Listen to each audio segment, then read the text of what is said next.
ಬೆಂಗಳೂರು ನಗರಾಭಿವೃದ್ಧಿ ಖಾತೆ ಸಿಗದೇ ಇದ್ದಿದ್ದಕ್ಕೆ ಸಚಿವ ರಾಮಲಿಂಗಾರೆಡ್ಡಿ ಅವರು ರಾಜೀನಾಮೆಯನ್ನ ಕೊಟ್ಟಿದ್ರು.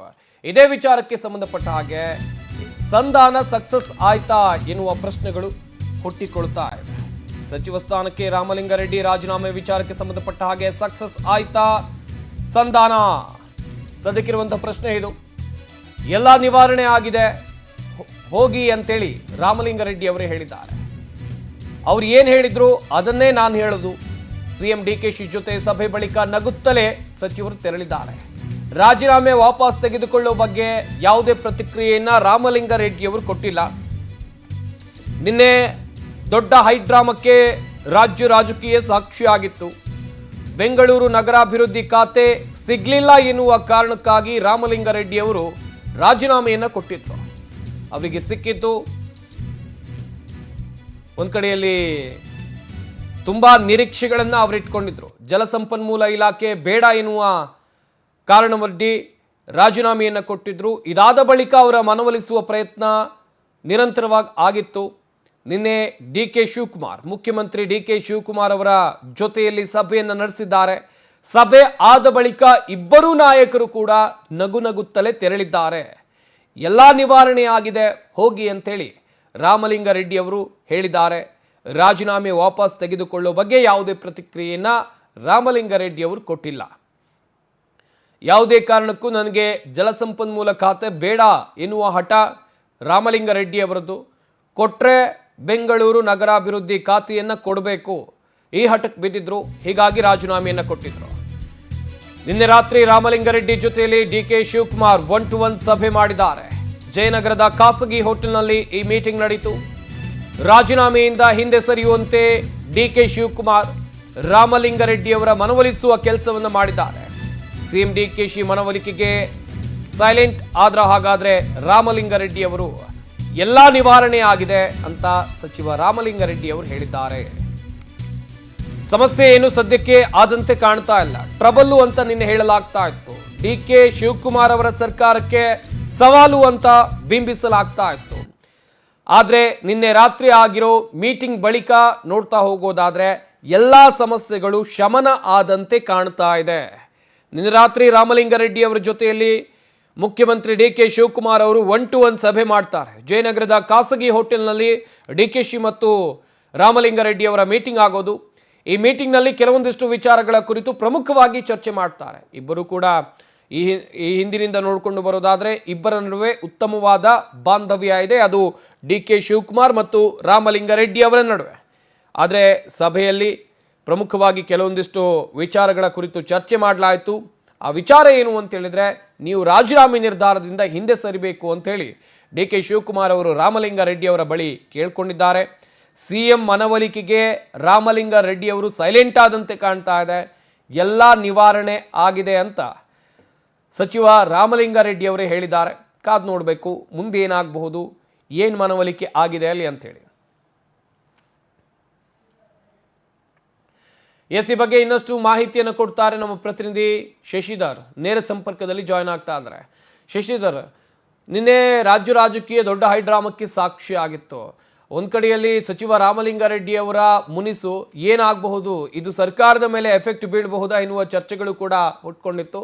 ನಿನ್ನೆ ರಾತ್ರಿ ಆಗಿರುವಂಥ ಮೀಟಿಂಗ್ನಲ್ಲಿ ಯಾವೆಲ್ಲ ವಿಚಾರಗಳ ಕುರಿತು ಚರ್ಚೆ ಮಾಡಿದ್ದಾರೆ, ಹಾಗೆಯೇ ಸಂಧಾನ ಸಕ್ಸಸ್ ಆಯ್ತಾ ಹೇಗೆ?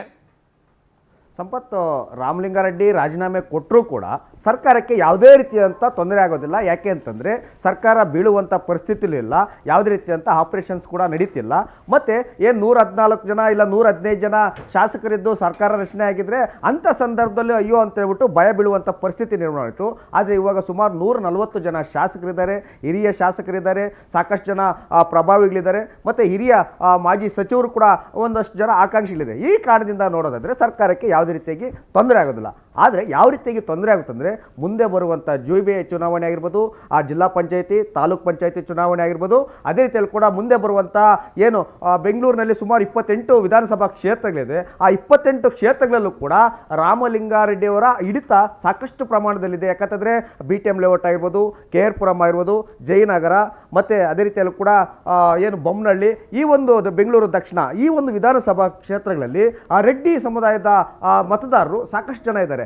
ಇವರೇನಾದರೂ ಒಂದು ವೇಳೆ ರೊಚ್ಚಿಗೆದ್ರೆ ರಾಮಲಿಂಗಾರೆಡ್ಡಿ ಅವರಿಗೆ ಎಲ್ಲೋ ಒಂದು ಕಡೆ ತೊಂದರೆ ಆಯಿತು, ಸರ್ಕಾರ ಸರಿಯಾಗಿ ನಡೆಸ್ಕೊಂಡಿಲ್ಲ ಅಂತ ಏನಾದರೂ ಅವರೇನಾದರೂ ಅಸಮಾಧಾನ ಕೊಟ್ಟರೆ ಕಾಂಗ್ರೆಸ್ ಸರ್ಕಾರದ ಮೇಲೆ ಸಾಕಷ್ಟು ಪರಿಣಾಮ ಬೀರುವಂಥ ಸಾಧ್ಯತೆ ಇದೆ. ಈ ಕಾರಣದಿಂದಾಗಿ ರಾಮಲಿಂಗಾರೆಡ್ಡಿ ಅವರಿಗೆ ಯಾಕೆ ಬೆಂಗಳೂರು ಉಸ್ತುವಾರಿನೇ ಬೇಕು ಅಂತ ಪಟ್ಟಿಡ್ತಿದ್ದಾರೆ ಅಂತಂದರೆ ಏನೋ 2013ಕ್ಕಿಂತ ಮುಂಚಿತವಾಗಿ ಎಲ್ಲೂ ಕೂಡ ಬೆಂಗಳೂರು ನಗರಾಭಿವೃದ್ಧಿ ಸಚಿವರು ಅಂತ ಯಾವುದೂ ಕೂಡ ಇರಲಿಲ್ಲ.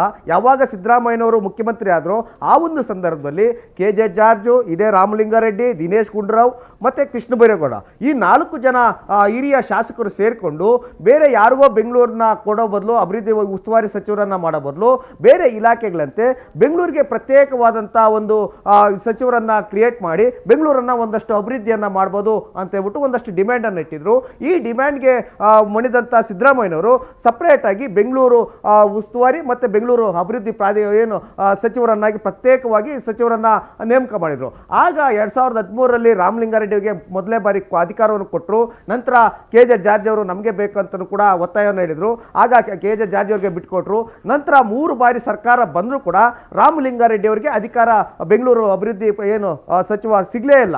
ಈ ಕಾರಣದಿಂದಾಗಿ ಕಳೆದ ಬಾರಿ 2023ರಲ್ಲೂ ಕೂಡ ನನಗೆ ಬೆಂಗಳೂರು ಉಸ್ತುವಾರಿನೇ ಕೊಡಿ, ನನಗೆ ಬೇರೆ ಕಡೆ ಸಂಚಾರ ಮಾಡೋದಕ್ಕಾಗೋದಿಲ್ಲ, ಜಲಸಂಪನ್ಮೂಲದ ಮೇಕೆದಾಟು ಆಗಿರ್ಬೋದು ಮತ್ತು ಇನ್ನಿತರೆ ಮಹದಾಯಿ ಆಗಿರ್ಬೋದು, ಈ ಒಂದು ವಿಚಾರಗಳು ಬಂದಾಗ ತಿಂಗಳಿಗೆ 2-3 ಬಾರಿ ದೆಹಲಿಗೆಲ್ಲ ಹೋಗಿ ಬರಬೇಕಾಗುತ್ತೆ.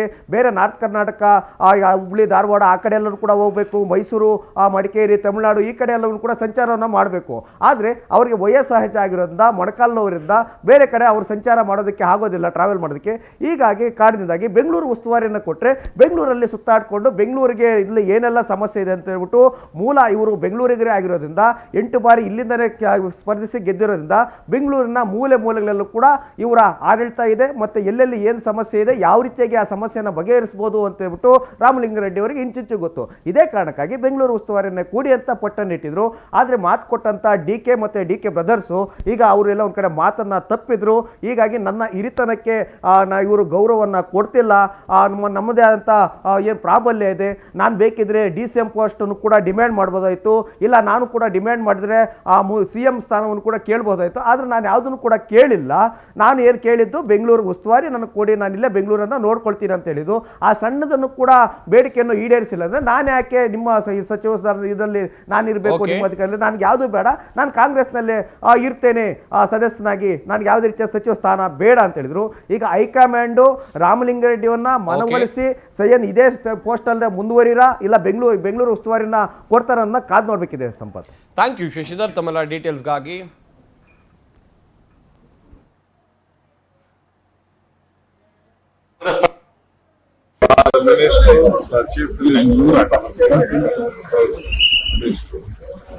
ಅವೆಲ್ಲ ಫ್ರೆಂಡ್ಸ್ ಪಾರ್ಟಿ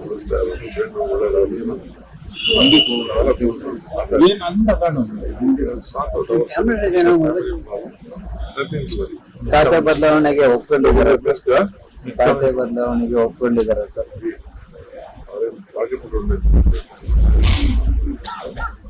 ಅವ್ರು ನಮ್ಮನ್ನ ಹೇಳ್ಕೊಂಡಿದ್ದಾರೆ ಮಿಸ್ಕಮ್ಯುನಿಕೇಶನ್. ಅದೇ ಕಥೆಯಲ್ಲಿ ಕಟ್ಟಿ ನಿಮ್ಗೆ ಹೇಳಕ್ ಆಯ್ತದ?